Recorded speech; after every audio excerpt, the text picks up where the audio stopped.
President Trump, what's your message to Vladimir Putin, sir? During an extraordinary high-stakes Oval Office meeting at the White House on Friday, President Donald Trump attacked Ukrainian President Volodymyr Zelensky after what began as a normal meeting quickly devolved into a fiery clash between the leaders. You're not in a good position. You don't have the cards right now. With us, you start having cards. Right now, you don't. You're playing cards. You're playing cards. You're gambling with the lives of millions of people. You're gambling with World War III.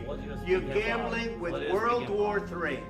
And what you're doing is very disrespectful to the country, this country. The Ukrainian president had planned to sign a historic deal allowing the U.S. greater access to Ukraine's rare earth minerals, then hold a joint news conference. Instead, Zelensky left the White House shortly after Trump berated him, showing open disdain. The White House said the Ukraine delegation was told to leave. Trump and Zelensky spoke politely, even with admiration of one another for the first half hour of the meeting. But when the Ukrainian leader raised alarm about trusting any promises from Putin to end the fighting, Vance offered his strong rebuke for airing disagreements with Trump in public. Mr. President, with respect, I think it's disrespectful for you to come into the Oval Office and try to litigate this in front of the American media. Right now, you guys are going around and forcing conscripts to the front lines because you have manpower problems. You should be thanking the president for trying to bring it into this conflict. Have you ever been to Ukraine? Did you say what problems we have? I have been to. Come once. I've actually watched and seen the stories, and I know what happens is you bring people. That instantly shifted the mood of the conversation as Zelensky grew defensive, and Trump and his vice president blasted him as ungrateful and issued stark warnings about future American support. Far more than a lot of people said they should have. Have you said thank you once this A lot entire of meeting? times. No, in this Even entire meeting, today, have you said thank you?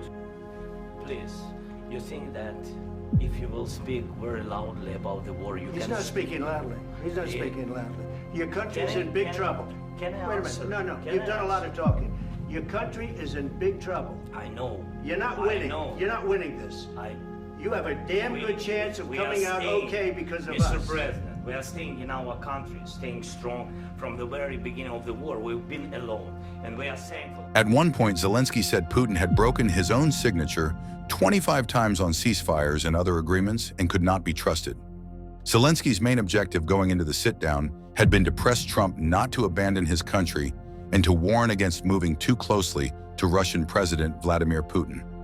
Instead, he got shouted at, while President Trump and Vice President J.D. Vance appeared to play up the drama for the cameras.